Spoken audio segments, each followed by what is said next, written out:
Bienvenue dans la suite de l'histoire de Zara et Idriss. Ils ont tout risqué pour être libres. Ils ont défié leur famille, brisé les traditions. Mais à quel prix?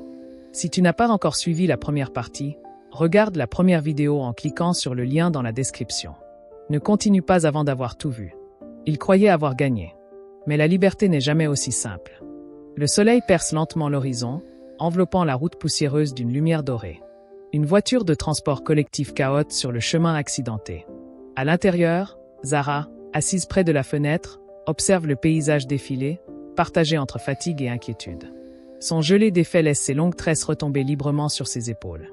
Idriss, assis à côté d'elle, serre doucement sa main. Ils sont ensemble, mais pour combien de temps? Tu es sûr qu'on peut lui faire confiance? Murmure Zara, le regard rivé sur la route. Tad était un ami de mon père, mais il a coupé les ponts avec la famille depuis des années. Il nous aidera, j'en suis sûr. Silence. Zara reste sceptique. Le bus s'arrête brusquement. Ils sont arrivés. La maison de Tad, une vieille bâtisse en béton, se dresse au milieu de nulle part. Aucun voisin à l'horizon. Un homme d'une quarantaine d'années, vêtu d'une chemise de lin froissé et d'un pagne attaché à la taille, les attend sur le seuil. Son regard est perçant. Méfiant. C'est donc toi, Idriss. Je te reconnais. Tu ressembles à ton père. Idriss se crispe. Merci de nous accueillir. On ne restera pas longtemps. Juste le temps de trouver une solution. Tad les scrute un instant avant d'ouvrir la porte. Entrez. Mais sachez que si on vous trouve ici, moi aussi je serai en danger. Zara échange un regard inquiet avec Idriss avant de franchir le seuil. Ils ne sont pas en sécurité. La nuit tombe. Zara et Idriss, assis sur un matelas à même le sol, luttent contre l'épuisement. Tu penses à tes parents? Chuchote Idriss. Zara acquiesce, jouant nerveusement avec son collier de perles corail. Je me demande s'ils nous cherchent. Idriss soupire. Bien sûr qu'ils nous cherchent. Un léger coup frappe soudain à la porte. Le cœur battant, Zara et Idriss se redressent. Teint d'antre. Un homme est venu poser des questions sur vous aujourd'hui. Le sang d'Idriss se glace. Qui? Je ne sais pas. Il ne s'est pas présenté, mais il savait que vous étiez ici. Quelqu'un les a déjà retrouvés. En pleine nuit, Zara se réveille en sursaut. Idriss dort près d'elle. Son téléphone vibre sous son oreiller. Un message. Numéro inconnu. Tu pensais pouvoir disparaître? On sait où tu es. Zara étouffe un cri de panique. Ils sont en danger. Au matin, une décision s'impose, rester chez Tad au risque de le mettre en danger, ou fuir encore, sans destination précise. Le soleil filtre à travers la fenêtre brisée de la chambre où Zara et Idriss dorment sur un matelas posé à même le sol. Zara ouvre lentement les yeux, le corps endolori. Ce n'est pas la vie qu'elle avait imaginée. À côté d'elle, Idriss dort encore, le visage creusé par la fatigue. Elle l'observe un instant, puis se lève en silence et sort sur la terrasse. Elle a besoin d'air. Tad est déjà éveillé, assis sur une chaise en bois, une tasse de thé fumante entre les mains. Mal dormi? Demande-t-il sans détourner le regard du soleil levant. Zara hoche la tête. Je pensais que, quand on serait libre, on serait heureux. Tad esquisse un sourire amer. On n'est jamais vraiment libre, ma fille. Tout dépend de ce qu'on est prêt à sacrifier. Ces mots la hantent. Un peu plus tard, dans leur minuscule chambre, la tension éclate. On ne peut pas vivre comme ça, Idriss. S'exclame Zara, bras croisés. Tu crois que je ne le sais pas? Rétorque-t-il, à bout. Tu veux que je fasse quoi? Voler pour qu'on puisse manger? Zara serre les dents. Il faut un vrai plan. Moi, je veux continuer mes études. Et toi, qu'est-ce que tu veux? Idriss détourne le regard. Il ne sait pas. Il n'a jamais pensé à l'avenir, seulement à fuir le passé. Moi, je veux juste qu'on soit ensemble. Zara ferme les yeux. C'est beau, mais ça ne suffit pas. L'amour ne remplit pas un ventre vide. Déterminé à prouver qu'il peut subvenir à leurs besoins, Idriss part en ville. Il passe devant un garage où plusieurs hommes réparent une voiture. L'un d'eux, un homme au regard dur et au tatouage visible sous son boubou, l'observe. « Tu cherches du travail, petit ?» Idriss hésite puis acquiesce. « Je peux bosser. J'ai besoin d'argent. » L'homme ricane. Tout le monde a besoin d'argent. Mais ici, on ne fait pas que réparer des voitures. Idriss ne réalise pas encore dans quoi il s'engage, mais il n'a pas d'autre choix. Pendant ce temps, Zara erre dans la maison, plongée dans ses pensées. Elle attrape son téléphone caché sous son oreiller et l'allume furtivement. Elle sait que c'est risqué, mais elle doit savoir. Une notification. Message non lu de maman. Son cœur s'arrête. Zara, où es-tu? S'il te plaît, réponds-moi. Ton père n'est pas bien. Il veut te voir. Mensonge ou vérité? Une boule se forme dans sa gorge. Elle veut y croire, mais peut-elle leur faire confiance? À la nuit tombée, Idriss rentre, les mains sales, ses vêtements imprégnés d'odeur d'huile de moteur. Zahra, assise sur le lit, le fixe. « Où étais-tu » Idriss soupire et s'affale sur une chaise. « Je bosse dans un garage. Je vais ramener un peu d'argent. » Zahra fronce les sourcils. « Un garage ? Qui t'a embauché ?» Silence. Il ne veut pas lui dire que ce n'est pas un simple garage. « Un gars. Peu importe. » Zahra se lève, furieuse. « Peu importe. Idriss, on ne peut pas refaire les mêmes erreurs. Si ces gens sont dangereux. » Idriss la coupe. « Tu voulais que je trouve une solution. Je l'ai fait. Mais à quel prix ?» Tard dans la nuit, alors qu'Idriss dort profondément, Zahra entend un bruit dehors. Elle s'approche lentement de la fenêtre et scrute l'obscurité. Une silhouette. Quelqu'un est là. Elle recule, le souffle court. Un message s'affiche sur son téléphone. Numéro inconnu. On t'a trouvé. Le soleil éclaire faiblement la petite pièce où Zahra et Idriss dorment encore. Un rare instant de calme. Toc, toc. Tinde frappe doucement à la porte. Zahra, il y a quelque chose pour toi. Elle se lève lentement, encore engourdie de sommeil, et ouvre. Tinde lui tend une enveloppe. Ça vient de chez toi. Son cœur rate un battement. Zahra attrape la lettre d'une main tremblante et referme lentement la porte. Idriss, allongé, entr'ouvre un œil. C'est quoi ? Zahra ne répond pas. Elle fixe l'enveloppe comme si elle contenait une bombe. Assise sur le lit, elle l'ouvre enfin et commence à lire. Ma fille, tu nous manques. Ton père n'est pas bien. Il veut te voir avant qu'il ne soit trop tard. Reviens à la maison. Nous t'accueillerons les bras ouverts. Son souffle se bloque. Son père, malade ? Une larme roule sur sa joue, mais elle l'efface aussitôt. Idriss s'approche et lui prend la lettre des mains. Il la lit rapidement, puis se crispe. C'est un piège. Zahra relève les yeux, troublée. Comment tu peux en être sûre ? Parce que ton père ne voudrait jamais que tu reviennes, sauf pour te forcer à obéir. Un silence pesant s'installe. Zahra n'arrive plus à respirer. Et si c'était vrai ? Et si son père était réellement mourant ? Elle se lève d'un bond et commence à marcher nerveusement. Je dois y aller. Idriss lève les mains en signe d'opposition. Non, tu n'iras pas. C'est trop dangereux. Et si c'était vrai ?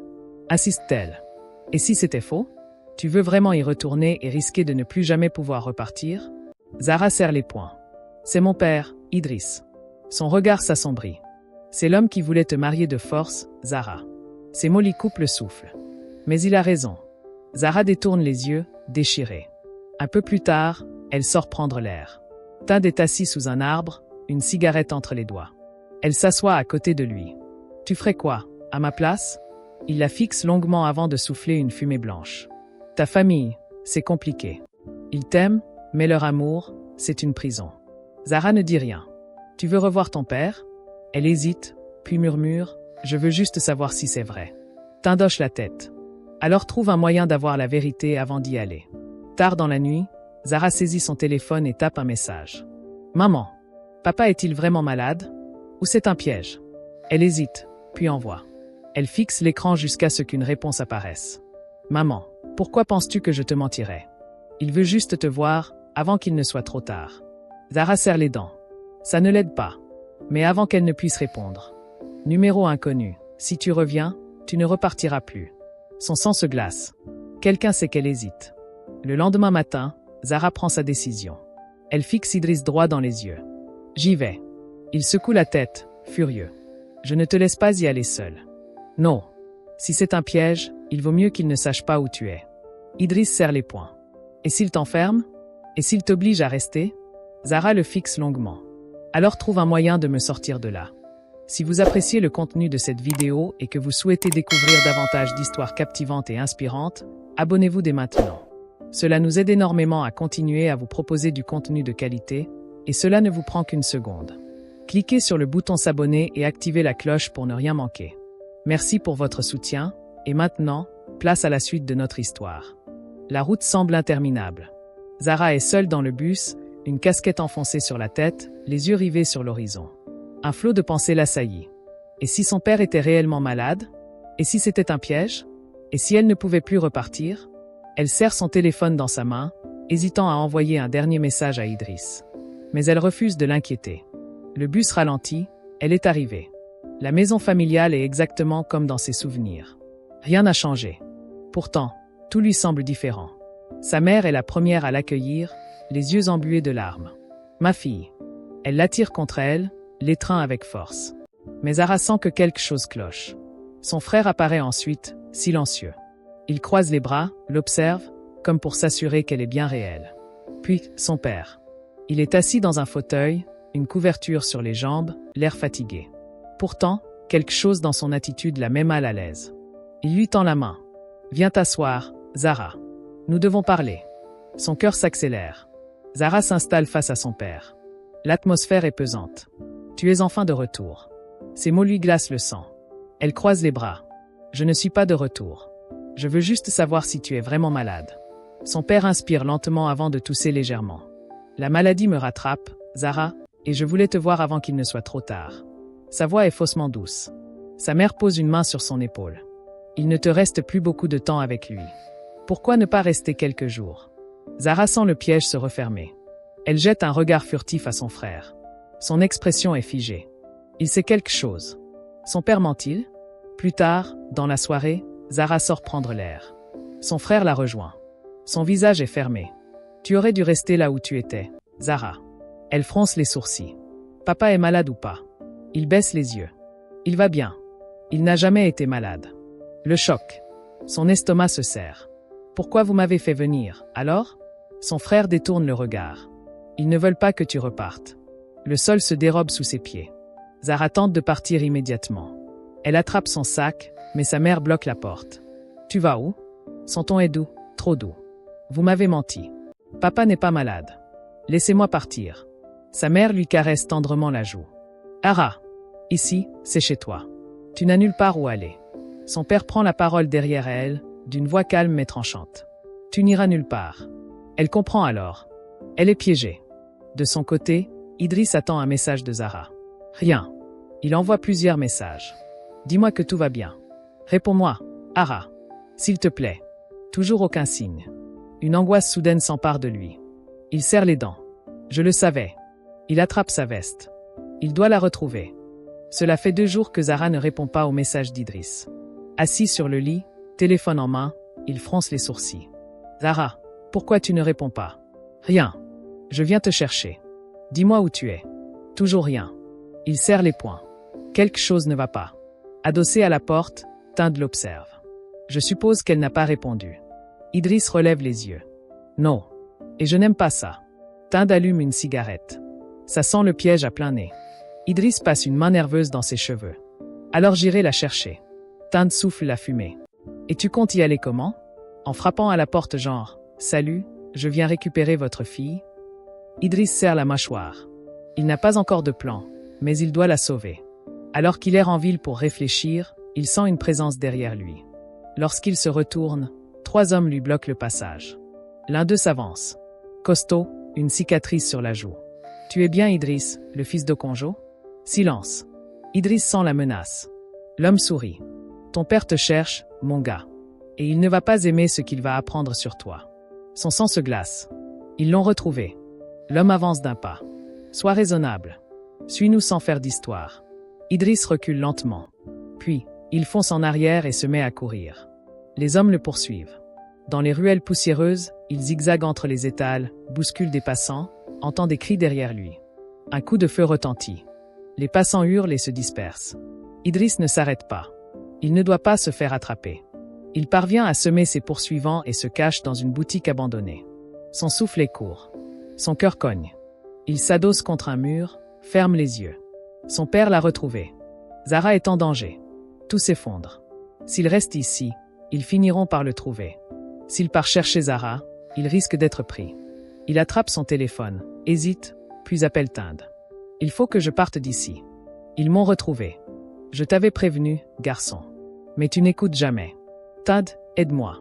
Silence. Puis un soupir. Viens chez moi. Vite. Idriss court. De retour chez Tinde, il est essoufflé. Il se sert un verre d'eau, les mains tremblantes. Tinde le fixe d'un air grave. Tu ne peux pas rester ici longtemps. Idriss serre les dents. Je sais. Tinde allume une nouvelle cigarette. Alors, qu'est-ce que tu comptes faire? Idriss lève enfin les yeux. Je vais chercher Zara. Quoi qu'il en coûte. Tinde le fixe longuement, puis esquisse un léger sourire. Je me doutais que t'allais dire ça. Il écrase sa cigarette. Alors t'as intérêt à écouter cette fois. Parce que j'ai un plan. Depuis plusieurs jours, Zara est enfermée chez elle. Elle ne peut pas sortir. Elle ne peut pas appeler Idriss. Elle ne peut rien faire, sauf attendre. Sa mère entre avec un plateau de nourriture. Il faut que tu manges, ma fille. Zara ne bouge pas. Son regard vide est fixé sur le mur. Pourquoi vous faites ça? Murmure-t-elle. Sa mère pose doucement la main sur la sienne.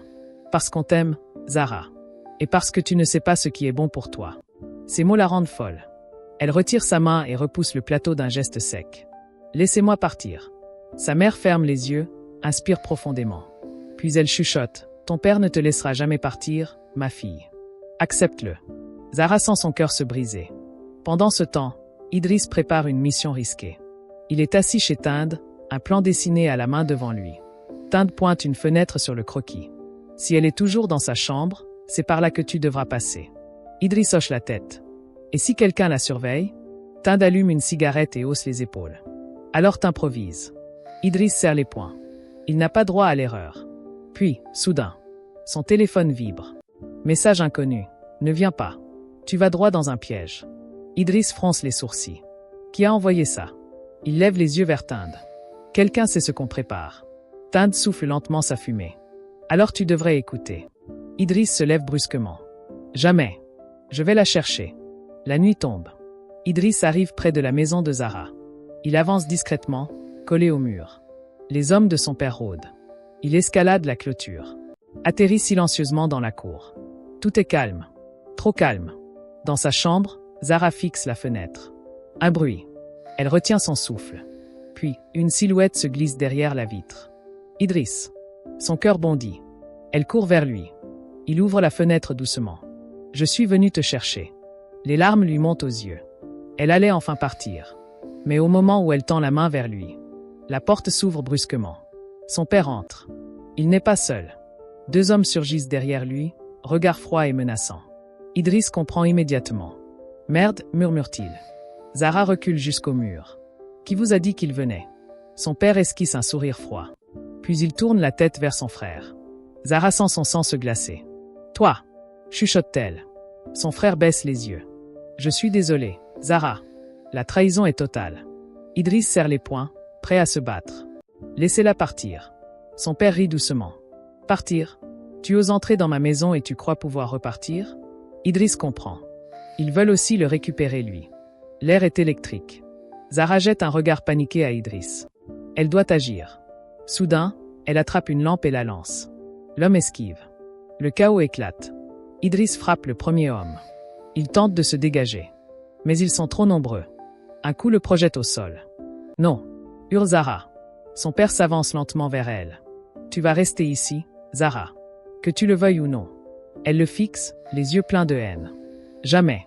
Puis, elle court.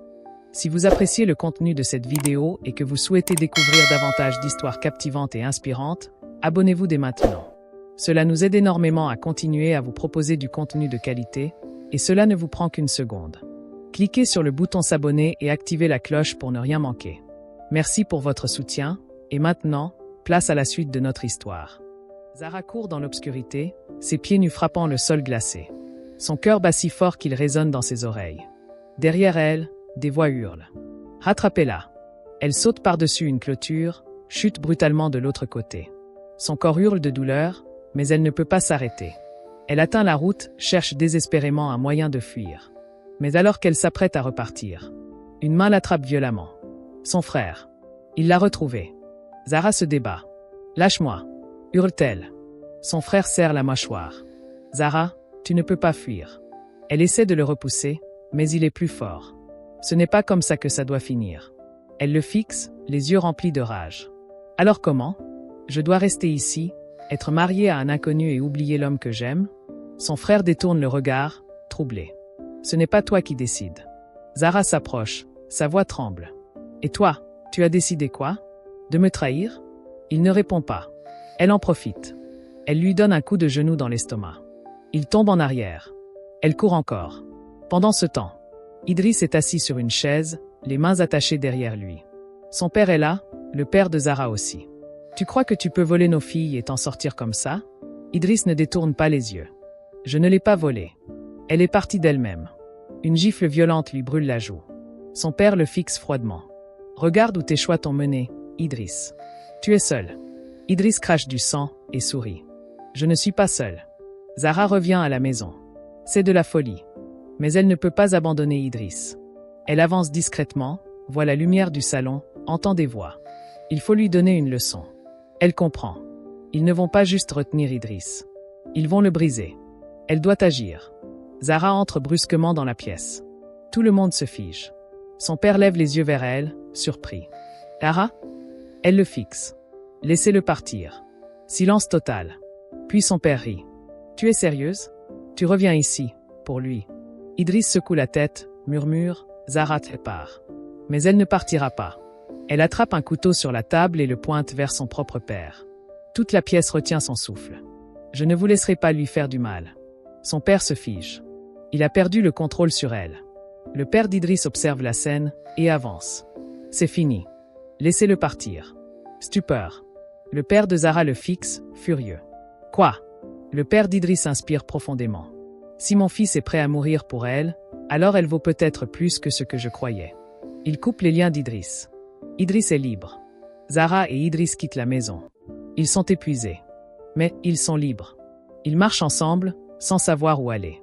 Puis Zahra s'arrête. Elle regarde la maison derrière elle. Elle sait qu'elle ne pourra jamais y retourner. Elle baisse les yeux. Idriss lui prend la main. On est ensemble. C'est tout ce qui compte. Zahra le regarde et hoche la tête. Mais une question demeure. Sont-ils vraiment en sécurité ? Zahra et Idriss marchent sans but, la ville s'éloignant derrière eux. Le soleil commence à se lever. Ils sont épuisés. Zahra s'arrête enfin, regarde autour d'elle. On va où, maintenant ? Idriss essuie la sueur sur son front. On trouvera un endroit. Silence. Elle le fixe. Mais où ? Pour la première fois, Idriss ne sait pas quoi répondre. Ils sont seuls. Sans argent. Sans avenir clair. Ils ont gagné la bataille. Mais ont-ils vraiment gagné la guerre ? Ils trouvent refuge dans un petit bâtiment abandonné. Zahra fixe un mur fissuré. Puis elle craque. Elle tremble, les larmes lui montent aux yeux. On a tout perdu, Idriss. Il s'approche d'elle. Non. On est ensemble. C'est tout ce qui compte. Elle secoue la tête, les larmes coulant enfin. C'est suffisant pour toi ? Parce que moi, j'ai peur. Son père a peut-être abandonné. Mais pour combien de temps ? Idriss la serre doucement dans ses bras. On va s'en sortir, Zahra. Je te le promets. Alors qu'ils sont au bord du désespoir, une voiture s'arrête près d'eux. Tinde. Il baisse la vitre. Alors, c'est ça votre plan ? Dormir dans un bâtiment en ruine ? Idriss et Zahra échangent un regard. Montez. J'ai quelque chose pour vous. Ils hésitent. Puis, ils montent. Tinde les emmène dans un petit appartement modeste, loin de la ville. Cet endroit appartient à un ami. Il part à l'étranger, alors il ne l'utilise pas. Vous pouvez rester ici un moment. Zahra a du mal à y croire. Idriss lui serre la main. Pour la première fois depuis longtemps, ils se sentent en sécurité. Tard dans la nuit, assis sur le balcon, Zahra et Idriss regardent le ciel étoilé. Il lui prend doucement la main. Qu'est-ce qu'on fait maintenant ? Demande-t-il. Zahra inspire profondément. Je veux reprendre mes études. Avoir un vrai travail. Il sourit. Alors on va faire ça. Mais elle sent qu'il lui cache quelque chose. Et toi ? Qu'est-ce que tu veux, Idriss ? Il baisse les yeux, puis la regarde. Je veux que tu sois heureuse. Tard dans la nuit. Alors qu'Idriss dort, le téléphone de Zahra vibre. Numéro inconnu. Son sang se glace. Elle décroche lentement. Allô ? Silence. Puis une voix qu'elle reconnaîtrait entre mille. Son père. Tu crois que c'est fini, Zahra ? Son souffle se coupe. On ne fuit pas sa famille. Jamais. Deep. L'appel se coupe. La liberté ne se donne pas. Elle se prend. Zahra et Idriss ont tout risqué pour être ensemble. Ils ont choisi l'amour plutôt que la peur. Ils ont préféré la vérité aux traditions oppressantes. Mais à quel prix ? Et toi ? Que serais-tu prêt, à sacrifier pour ta propre liberté ? Conseil de vie. OS choisir TON chemin. La plus grande bataille est souvent celle qu'on mène contre nos propres peurs. S'éloigner de ce qui nous retient fait peur, mais rester enfermé est bien pire. Personne ne devrait vivre en cage, que ce soit à cause de la famille, de la société ou du regard des autres. Si quelque chose t'empêche d'être toi-même, pose-toi cette question: pourquoi est-ce que j'ai peur ? Parce que la peur est souvent un mensonge. L'amour n'est pas une prison.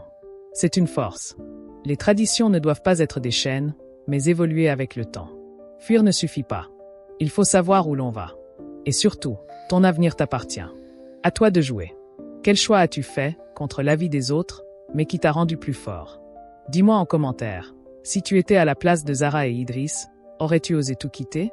Partage cette histoire avec quelqu'un qui a besoin d'entendre ce message. Parce que parfois, une histoire peut changer une vie. Si tu as manqué un épisode, retrouve-les dans la description. Et maintenant, que veux-tu voir dans une saison 3?